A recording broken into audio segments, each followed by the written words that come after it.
క్రీస్తునందు ప్రియమైన ప్రేమధార టీవీ వీక్షకులకు ప్రభువును రక్షకుడైన యేసు క్రీస్తు ఘనమైన నామంలో శుభములు తెలియజేస్తున్నాం. ఈ సందేశాలు మీకు ఆధ్యాత్మికంగా మేలుకరంగా ఉన్నాయని దృఢంగా నమ్ముచున్నాం. గత పాఠంలో మార్కు సువార్త 9వ అధ్యాయం నుండి రూపాంతర దర్శన వివరాల్ని విన్నాం. అవిశ్వాసాన్ని, అల్ప విశ్వాసాన్ని ప్రభువు గద్దించినట్లుగా మరియు ప్రార్థన యొక్క ప్రాముఖ్యతను గురించి ఎన్నో విషయాలను వివరంగా తెలుసుకున్నాం. ఇక నేటి పాఠంలో మనము మార్కు సువార్త 9వ అధ్యాయము 30 నుండి 50 వచనములను ధ్యానించుకోబోతున్నాం. ఈ పాఠంలో ప్రభువు తాను పొందబోయే శిలువ మరణాన్ని గురించి వారికి చెబుతూ వచ్చాడు. శిష్యులకు పూర్తిగా అర్థం కాలేదు. ఆ మాటలు అంతగా వారికి ఇష్టం కాలేదు. పైగా వారిలో ఎవరు గొప్పవారై ఉండగలరో అనేది వారు వాదించుకుంటూ ఉన్నట్లుగా మనము ఇందులో చూస్తాం. అయితే ప్రభువు వారికి నాయకత్వ లక్షణాలు, సేవా దృక్పథాన్ని వారికి నేర్పినట్లుగా, తగ్గించుకుంటను గురించి కూడా వారికి ఆయన బోధించినట్లుగా చూస్తాం. సమైక్యత సూత్రాన్ని కూడా ఈ సందేశంలో వింటాం. ముఖ్యంగా ఆయన నిత్య జీవంలోనికి ప్రవేశించడానికి సంబంధించి గొప్ప ఆధ్యాత్మిక సత్యాలను ప్రభువు వారికి బోధించినట్లుగా ఇందులో చూడబోతున్నాం. ఇక సందేశంలోనికి వెళ్దామా? ప్రియ శ్రోతలు, ఈరోజు మన పాఠం మార్కు సువార్త 9వ అధ్యాయం 30 వచనం నుండి. ఏకాగ్రతతో వినండి. అంతమును ఎదుర్కోవలసిన అవసరం, యేసు చేసిన హెచ్చరికలు, యేసు తన జీవితంలోని చివరి ఘడియలను సూచిస్తూ అన్న మాటలు. వారక్కడి నుండి బయలుదేరి గలిలయ గుండా వెడుతున్నారు. అది ఎవరికీ తెలియటం ఆయనకిష్టం లేదు. ఏలయనగా ఆయన తన శిష్యులకు బోధిస్తూ, మనుష్య కుమారుడు మనుష్యుల చేతికి అప్పగించబడుతున్నాడు, వారాయన్ను చంపుతారు, చంపబడిన 3 దినాలకు ఆయన లేస్తాడు అని వారికి చెప్పాడు. వారా మాట గ్రహించలేదు గాని ఆయన్ను అడగటానికి భయపడ్డారు. శ్రోతలు, యేసు తన మరణ పునరుత్థానములను కలిపి జంట సంఘటనలుగా పేర్కొంటాడు. ఉత్తరాన ఉన్న యేసు దక్షిణాదికి యెరూషలేముకు వస్తున్నాడు. అది అపాయకరమైన సమయం. శిలువ ఆయన కోసం కనిపెట్టుకొని ఉంది. జనసమూహముల నుండి ఆయన ప్రత్యేకంగా ఉండగోరాడు. తన శిష్యులు తాను పొందబోయే శిలువ మరణ పరమార్థాన్ని గ్రహించాలని ఆయన కోరిక. మార్కు సువార్త 8వ అధ్యాయం 31వ వచనంలో కూడా ప్రభువు ఇదే మాట అన్నాడు. మనుష్య కుమారుడు అనేక హింసలు పొంది పెద్దల చేత, ప్రధాన యాజకుల చేత, శాస్త్రుల చేత ఉపేక్షించబడి చంపబడి 3 దినాలైన తరువాత లేవడం అగత్యం. గాని ఈసారి మనుష్యుల చేతికి మనుష్య కుమారుడు అప్పగించబడతాడు అన్నాడు. ఇస్కరియోతు యూదాను గురించే ప్రభు పరోక్షంగా ఈ మాట అన్నాడు. చనిపోయి తిరిగి లేస్తాడు అంటే ఆ మాట శిష్యులకు అర్థం కావటం లేదు. శిష్యులకు కొంతవరకే తెలుసు. ఆ మీదట ఏదీ తెలుసుకోవడానికి వారికి భయమేస్తుంది. మానవ బలహీనత ఇలాగే ఉంటుంది. తమకు అనుకూలమైనంత వరకే శ్రద్ధగా వింటారు, ఆ పైన వినరు. 32 నుండి 35వ వచనం వరకు అభివృద్ధి కామన ఎలాంటిదో చెప్పబడింది. అంతట వారు కపెర్నహూముకు వచ్చారు. వారు ఎవరు గొప్ప అంటూ మార్గమున ఒకరితో ఒకరు వాదించుకున్నారు గనుక ఆయన ఇంట ఉన్నప్పుడు ప్రశ్నించాడు. మార్గమున మీరు ఒకరితో ఒకరు దేనిని గూర్చి వాదిస్తున్నారు? వారు ఊరుకున్నారు. అప్పుడు ఆయన కూర్చుండి 12 పిలిచి చెప్పాడు, ఎవడైనను మొదటివాడై ఉండగోరిన ఎడల వాడు అందరిలో కడపటివాడు, అందరికి పరిచారకుడు అయి ఉండాలి. గొప్పతనానికి, నాయకత్వానికి యేసు కొత్త నిర్వచనం నేర్పాడు. యేసు రాజ్యమంటే ఏమిటో వారికి అర్థం కావటం లేదు. తాము అందులో ముఖ్యమంత్రులమవుతాము అనుకుంటున్నారు. యేసు రాజు శిలువ మీద చనిపోతాడనే ఆలోచనే వారి గుండెలను వ్రయ్యలు చేస్తుంది. ఏమిటి మీరు దారిలో చర్చించుకుంటున్నారు అని అడిగితే వారు కిమ్మనకుండా ఉండిపోయారు. అంటే వారు తప్పు చేసినట్లు గుర్తించారు. సిగ్గుపడి నోళ్లు మూసుకున్నారు. ఆయన నిలదీసి అడిగేసరికి వారు అవాక్కైపోయారు. యేసుకు మన ఆలోచనలు చదివే సామర్థ్యముంది. ఆయనకు మానవుడి ఆంతర్యం మరుగైంది కాదు. ఆయన అంతా వినగలడు, చూడగలడు. యేసు కూర్చుండి బోధించాడు. రబ్బీలు కూర్చుంటారు, ఉపదేశిస్తారు. ఆయన ఉపదేశమిదే.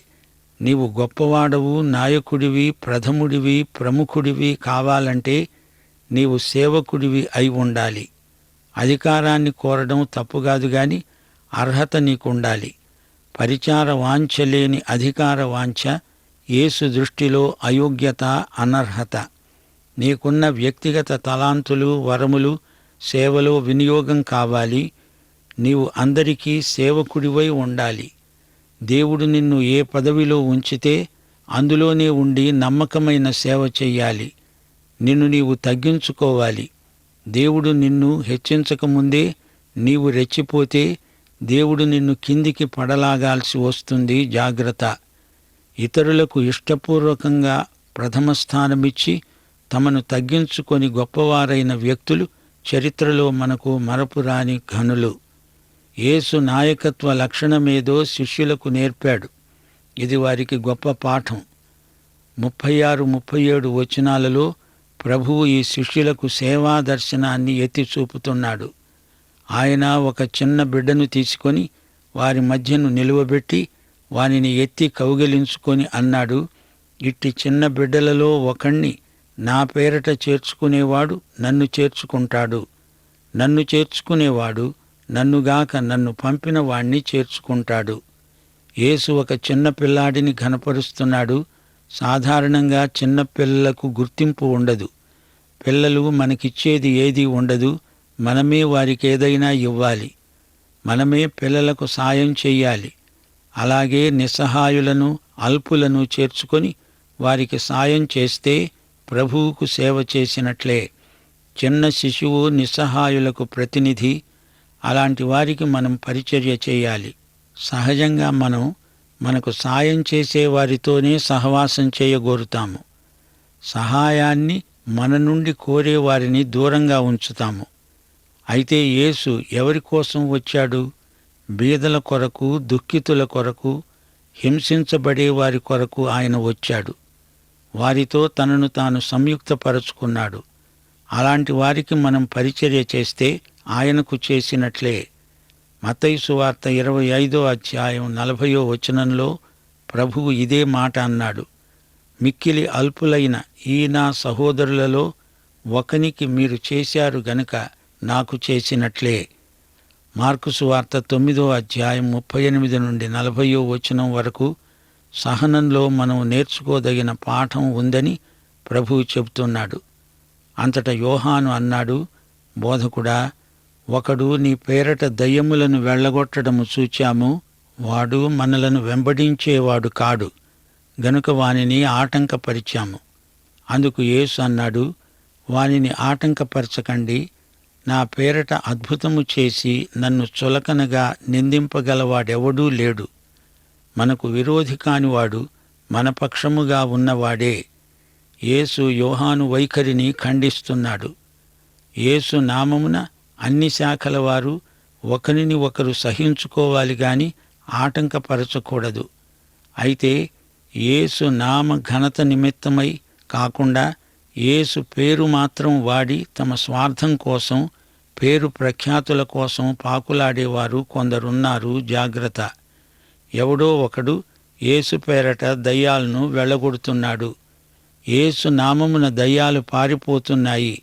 అయితే ఆ వ్యక్తి యేసు శిష్య బృందానికి చెందినవాడు కాడు. యేసు నామమున సేవ చేసే వ్యక్తి ఎవడూ యేసుకు శత్రువు కాడు. అతడు ఏ శాఖ ద్వారా పనిచేసినా పర్వాలేదు. యోహానుకు కొంచెం సహనం అవసరం. మనకు విరోధి కానివాడు మన పక్షముగా ఉన్నవాడే. క్రైస్తవ సమైక్యతా సూత్రాన్ని ప్రభువు ఇక్కడ ఉపదేశించాడు. నీకు అర్థం కాని విషయాలను దూషించవద్దు, ఆటంకపరచవద్దు. మనుషులు అనేక విధాలుగా అనేక పాపాల నుండి రక్షించబడతారు. గాని రక్షకుడు ఒక్కడే. సర్వసత్యం దిశగా మనమందరము నడిపించబడుతున్నాము. ఒకరినొకరము ఎందుకు ఆటంకపరచాలి? ముఖ్యమైన ప్రాతిపదిక సత్యంలో అందరము ఏకీభవిస్తాము. సాధారణ వివరణలో ప్రతి ఒక్కరికి స్వేచ్ఛ ఉంది. అయితే అన్ని విషయాలలో ప్రేమ ఉండాలి. ప్రేమ సహిస్తుంది. కొందరు చెప్పేదానితో నీవు ఏకీభవించకపోవచ్చు. అయినా ప్రతి ఒక్కరికి వాక్ స్వాతంత్ర్యం ఉంది. మన బోధ వల్ల ఎలాంటి వ్యక్తులు తయారవుతారో అదే ఆ బోధ బాగోగులను నిర్ణయిస్తుంది. సత్యం ఒక వ్యక్తి జీవితంలో ఫలిస్తుంది. ఫలాన్ని బట్టి చెట్టు విలువ ఇట్టే తెలిసిపోతుంది. ఏ వ్యక్తిని అతని ఉద్దేశ్యాలను బట్టి ద్వేషించకూడదు. అతని బోధను అంగీకరించవు, పర్వాలేదు. అతన్ని ద్వేషించకూడదు, ప్రేమించాలి, సహనం అలవరుచుకోవాలి. మార్కు సువార్త 9వ అధ్యాయం 41-42 వచనాలు. బహుమానము, శిక్ష అనే 2 అంశాలు ప్రతిపాదించబడ్డాయి. మీరు క్రీస్తువారని నా పేరట మీకు గిన్నెడు నీళ్లు త్రాగనిచ్చేవాడు తనకు రావలసిన ఫలము పోగొట్టుకొనడని మీతో నిశ్చయముగా చెప్తున్నాను. నాయందు విశ్వాసముంచే ఈ చిన్నవారిలో ఒకణ్ణి అభ్యంతరపరిచేవాడెవడో వాడు మెడకు పెద్ద తెరగటి రాయి కట్టబడి సముద్రములో పడవేయబడడము వానికి మేలు. శ్రోతలు వింటున్నారా? అక్కరలో ఉన్నవాడు ప్రభువుకు చెందిన బిడ్డ. క్రీస్తు ప్రేమించిన వారిని మనము ప్రేమించాలి. గిన్నెడు చన్నీళ్ళిస్తే చాలు, అది ప్రభువు ప్రశంసను పొందుతుంది. గొప్ప బహుమానం వస్తుంది, ప్రభు ఇస్తాడు. చిన్న చిన్న విషయాలే కావచ్చు, వారెవరైనా సరే వారి అక్కర తీర్చడం యేసు నామమున ఘనమైన సేవే అవుతుంది. పెద్ద తిరగళ్ళు, తిరగటి రాళ్ళు బరువైనవి. గాడిదలు వాటిని తిప్పుతాయి. అలాంటి తిరగటి రాయి కట్టి సముద్రంలో ఎవరిని పడదొయ్యాలి? చిన్నవారు పడిపోవడానికి ఎవరు కారకులో వారికి విధించబడిన శిక్ష అది, కఠిన శిక్ష. పాపం భయంకరమైనది.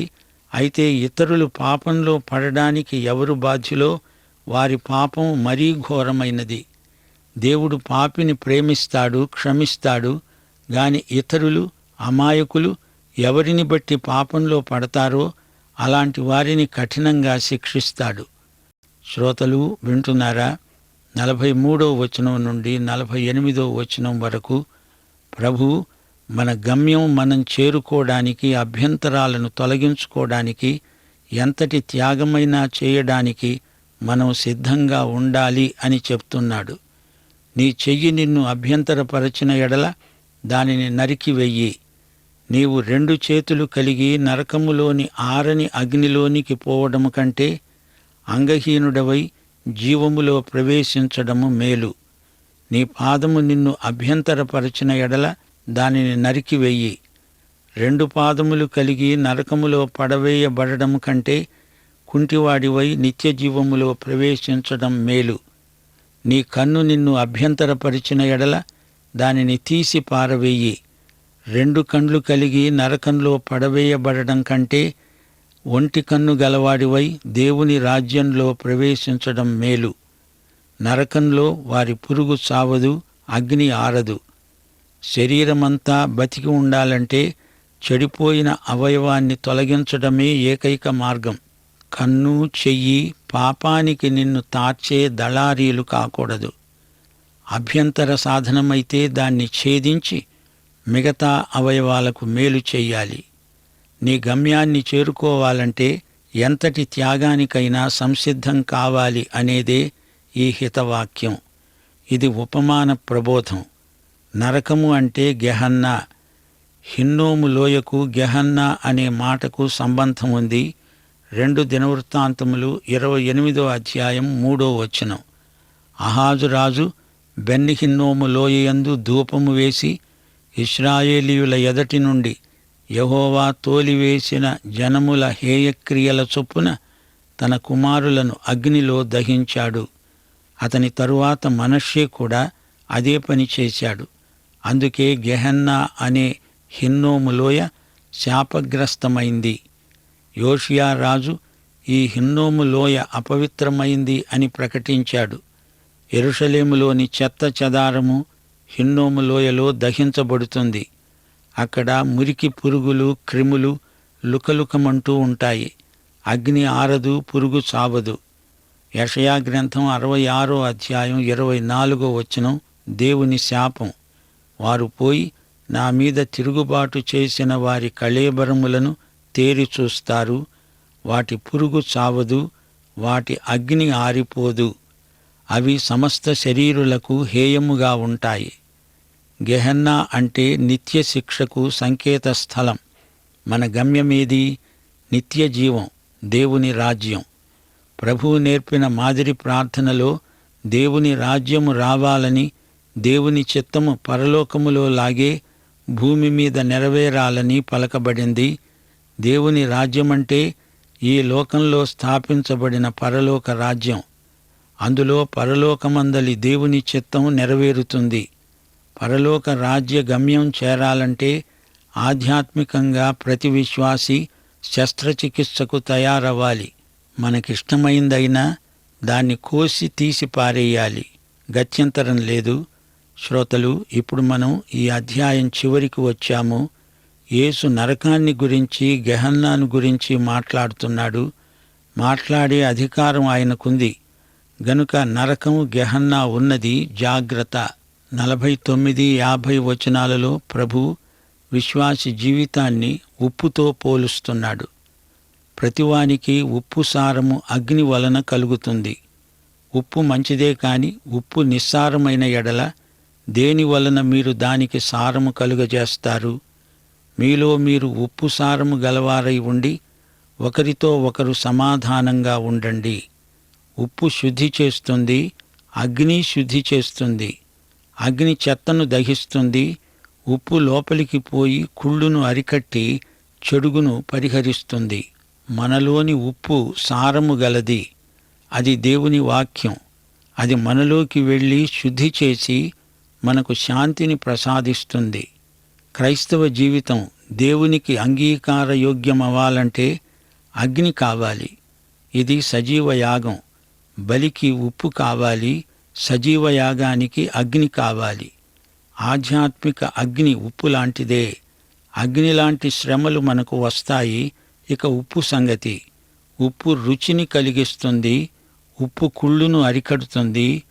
ఉప్పు లేని ఊరగాయ బూజు పట్టి చెడిపోతుంది. క్రైస్తవ ఉప్పు లోకానికి కావాలి. అయితే ఉప్పు సారహీనమైతే అది ఎందుకు కొరగాదు. మీలో ఈ ఆధ్యాత్మిక లవణం, ఉప్పు ఉంటే మీ హృదయంలో సమాధానముంటుంది. క్రైస్తవ ఉప్పే ఇతరులతో సమాధానం కలిగిస్తుంది.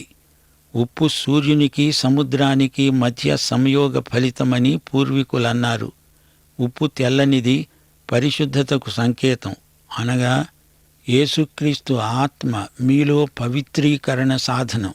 స్వార్థమనే కుళ్ళును ఉప్పు అరికట్టాలి. చేదు ఉండకూడదు. ఇతరులపై అసూయ, పగ, ద్వేషం ఉండకూడదు. స్వార్థ కేంద్రితమైన తలంపులు మానేయాలి. అప్పుడే ఇతరులతో నీకు శాంతి, సమాధానాలు నెలకొంటాయి. క్రీస్తు ఉప్పే క్రైస్తవ ఉప్పు. అది సారము గల ఉప్పు. అగ్ని లాంటి ఉప్పు, ఉప్పు లాంటి అగ్ని. శోధనకు శస్త్రచికిత్సను యేసు ప్రభువు సూచిస్తున్నాడు. పాపమును గురించి యేసు వైఖరి ఎలాంటిదో గ్రహించండి. మార్కు సువార్త 7వ అధ్యాయం 20 నుండి 23వ వచనం వరకు ప్రభువు ఇదే మాట అన్నాడు. నరహత్యలు, వ్యభిచారములు, లోభములు, చెడుతనములు, కృత్రిమములు, కామవికారము, మత్సరము, దేవదూషణ, అహంభావము, అవివేకము, ఈ చెడ్డవన్నీ లోపలి నుండే బయలుదేరి మనుష్యుణ్ణి అపవిత్రపరుస్తాయి. ఉప్పు కావాలి. పాపానికి కారణమేదో దాన్ని వెంటనే ఖండించాలి. తలంపులలో, క్రియలలో దోబూచులాడే పాపం ఏదైనా ఉంటే దాన్ని పట్టి పల్లార్చండి. 50వ వచనంలో యేసు ఇచ్చిన ఆజ్ఞలను గమనించండి. 1. మీలో మీరు ఉప్పు సారము గలవారై ఉండండి. 2. ఒకరితో ఒకరు సమాధానంగా ఉండండి. మార్కు సువార్త 1వ అధ్యాయం నుండి 9వ అధ్యాయం వరకు యేసు బహిరంగ పరిచర్య ఎంతో ఫలవంతమైనది. యేసు, ఆయన శిష్యులు, ప్రతికక్షులైన శాస్త్రులు, పరిసయ్యులు, ప్రజలు, వీరి విభిన్న వైఖరులను మనం గమనించాలి. యేసు సమస్యలకు పరిష్కారం సూచించాడు. యేసు ప్రబోధాలు కఠినంగా ధ్వనిస్తున్నాయి. అవును, అవి కఠినమే. పాపమనే దాన్ని యేసు ఏమాత్రమూ సహించడు గాని పాపిని ఆయన ప్రేమిస్తాడు, క్షమిస్తాడు, చేర్చుకుంటాడు. ఇదే యేసు ప్రభువులోని ప్రత్యేక ఆకర్షణ. శ్రోతలు, యేసు అధికారానికి మనం లోబడితేనే గాని మన ఆత్మకు శాంతి ప్రాప్తించదు. మన సేవకు ఆదర్శం యేసు. ఆయనలాగే ఉండాలి, ఆయనలాగే సేవ చెయ్యాలి. అలా చేయడానికి మనకు సహాయపడేవాడు పరిశుద్ధాత్మ. పాపాన్ని నీలో ఉంచుకొని పెంచుకోవద్దు. అలా చేస్తే నీ జీవితం సారం లేని ఉప్పవుతుంది. పాపాన్ని నిర్దాక్షిణ్యంగా కోసివెయ్యి. వైద్యుడు శస్త్రచికిత్స చేసినట్లు పాపమునకు దారితీసేదేదైనా దాన్ని కోసి పారేయాల్సిందే. ఒక్క అవయవం పోతే పోయింది, మిగతా వాటినన్నా కాపాడుకో. పాఠం ఇంతటితో సమాప్తం. తండ్రి, కుమార, పరిశుద్ధాత్మలనే త్రియేక దేవుని కృప, ప్రేమ, సమాధానములు మనకు నిత్యత్వము పర్యంతము తోడై ఉండునుగాక. ఆమేన్. ప్రియులారా, ఇంతవరకు మనము మార్కు సువార్త 9వ అధ్యాయం నుండి అనేక సత్యాలను తెలుసుకుని ఉన్నాం. ప్రభు యొక్క మరణానికి సంబంధించిన విషయాలను విన్నాం. ముఖ్యంగా దేవుని దృష్టిలో ఎవడు గొప్పవాడు అనే ప్రశ్నకు అసలైన జవాబును ప్రభువు చెప్పిన చిన్న బిడ్డ దృష్టాంతం ద్వారా తెలుసుకున్నాం. మన కన్ను, చెయ్యి మనలను పాపానికి నడిపించే దళారులు కాకూడదని విన్నాం. మన అవయవముల కంటే కూడా మన ఆత్మ ఎంతో ప్రాముఖ్యమైన విషయాన్ని ఈ పాఠంలో మనం చూసాం. నరకము అనగా గెహెన్నాల గురించి ప్రభు మాట్లాడాడు. అసూయ, పగ, కుళ్ళు, స్వార్థ కేంద్రిత హృదయ స్థితిని ప్రభువు ఖండించినట్లుగా చూశాం. అంతరంగాల్లో, జీవితాల్లో దోబూచులాడే పాపాన్ని తుడిచివేయాలి. శిష్యుల్లో అభివృద్ధిని కోరి ప్రభువు చిన్న పిల్లల వంటి మనస్సు కలిగి ఉండాలని నేర్పించాడు. పాపం మరియు పాప కారణాలు, అభ్యంతరాలు, శోధనల గురించి విన్నాం. ఆధ్యాత్మిక అగ్ని, ఉప్పు చర్యలను గురించి విన్నాం. అసూయ, పగ, ద్వేషాలు ఇందులో గద్దించబడ్డాయి. ప్రియులారా, పాప కారణాలు నిర్మూలించబడాలి. పాపం అనే దానిని ప్రభువు ఎంతమాత్రము సహించడు. నిర్దాక్షిణ్యంగా పాపాన్ని తీసివేయాలి. ప్రభువు పాపాన్ని ద్వేషించి పాపిని ప్రేమిస్తాడు. ప్రియ సహోదర, సహోదరి, ఈ వాక్యపు సత్యాలను మీ జీవితానికి ఎలా అన్వయించుకుంటున్నావు? ఇందలి ప్రతి సత్యము నీ ఆధ్యాత్మిక జీవితాన్ని ఎదిగింపజేసేదిగా, నడిపించేదిగా ఉండాలని కోరుకుంటున్నాం. అట్టి కృప దేవుడు మీకు దయచేయునుగాక. దైవాశీస్సులు.